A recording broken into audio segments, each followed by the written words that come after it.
ఇద్దరు దోస్తులున్నారబ్బా. పాలు నీళ్ళ లెక్క, ఎండ వాన లెక్క కలిసిపోయినోళ్ళు. ఒకరి కాపతంటే ఇంకొకరు ఎమ్మటే ఊరుకొస్తారు. గంత మంచిగా కలిసి ఉండేటోళ్ళ నడుమ ఏమైందో ఏమో మరి.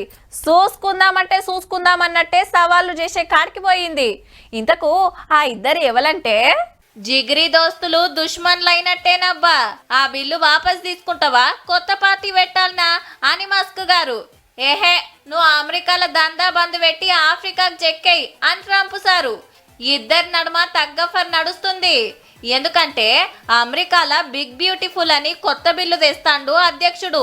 అది పార్లమెంట్ లో పాస్ అయ్యేనా అంటే బాంబులు, తుపాకులు, యుద్ధ విమానాల కోసం 1,00,000 కోట్లు ఖర్చు పెట్టొచ్చు.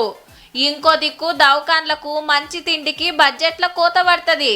చల్, పబ్లిక్ కాంచెలి పన్నులు వసూలు చేసి గిదేం తరీకా అని చాలా మంది వద్దంటున్నా ట్రంప్ సార్ అయితే అస్సలు ఇంటలేడబ్బా.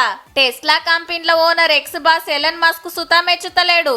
బిల్లు పాస్ చేసిన మర్నాడే కొత్త పార్టీ పెడతా అని బాజాప్తా ఆవాజే ఇచ్చి పడేసిండు. అట్లనా, అయితే నీ బిజినెస్ లో అమెరికాలో చెయ్యకు అని ట్రంప్ సర్గరం అవుతుండు. మొన్నటి దాకా ఇద్దరు జాన్ జబ్బాలు. మళ్ళా ఎలక్షన్ లా సార్ను గెలిపిస్తానికి 100 కోట్లు ఖర్చు పెట్టిండు. సర్కార్ల సుతా మంచిగానే పెత్తనం చేస్తుండే. ఆయన బిజినెస్ లకు ఫుల్ సపోర్ట్ దొరికిందట్కెంచి ఇంత ముద్దుగున్నోళ్ళ నడుమ కొత్త బిల్లు పుల్లబెట్టి పురిగల్వకుండా చేస్తాంది.